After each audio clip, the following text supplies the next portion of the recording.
పోనీ చెప్పు నువ్వు ఏం మాట్లాడటం కాదు. ఎంత ధైర్యంగా వచ్చావో, ఎంత ధైర్యంగా ఇప్పటిదాకా వచ్చావో, ఇప్పటిదాకా మాట్లాడావో చెప్పు.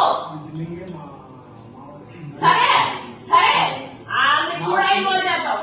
నువ్వు ముప్పల అన్నప్పుడే నాకు అర్థమైంది నువ్వు సుధీర్ బంధువు అనేసి. ఓకే, ముప్పల మీరందరూ ఒకటే అనేసి నాకు కూడా తెలుసు. కానీ నాకు అదంతా అనవసరం. ఈ రోజు వేసిన దానికి ప్రూఫ్ నాకు చెప్పు, లేకపోతే కత్తి తీసుకుంటావు కదా, ఇక్కడే నా గొంతు కోసేసుకుంటాను. కత్తి తీసుకొని రాపో, ఇక్కడే నా గొంతు కోసుకుంటాను. నువ్వు నాకు ఇప్పుడు చెప్పు. ఈ రండి వాడు రేపు మళ్ళీ ఇంకోటి వేస్తాడు. ఇప్పుడు తెలుసా?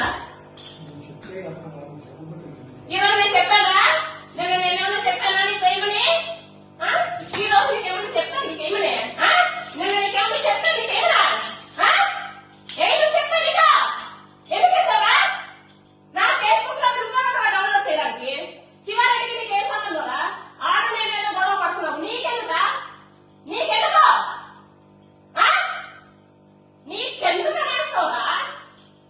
నేను చెప్పాను నీకు ఏమిటి అంటున్నావు ఇప్పుడు. You spill the beach right. నువ్వు చెప్తేనే వేస్తాము అనేసి నిన్న నీకు నేను చెప్పాను. ఏమని? ఏ గంటా పడుతురా నీకు చెప్పింది? ఏ గంటా పడుతురా? నువ్వెవడురా నా ఫేస్బుక్ లో ఫోటోస్ డౌన్లోడ్ చేసుకోవడానికి? నా ఫేస్బుక్ నేను వాడకూడదా? ఇన్స్టాగ్రామ్ వాడకూడదా? చెప్పు. ఏ గంటా పడుతున్నా నేను ఏమన్నాడు? ఎవడో ఇన్ఫ్లుయెన్సే కదా, ఎవడో ఇన్ఫ్లుయెన్సే కదా. ఎవడు అడిగేవాడు లేడు, దీని యొక్క అడిగేవాడే లేడు అనేసి కదా నువ్వు. అంతే కదా? నిన్నెవడో ఏమన్నాడు? సరే చెప్పు. ఈ రోజు ఇది పని చేసామే లంజా అనేసి నాకు చెప్పు. చెప్పి అప్పుడు బయలు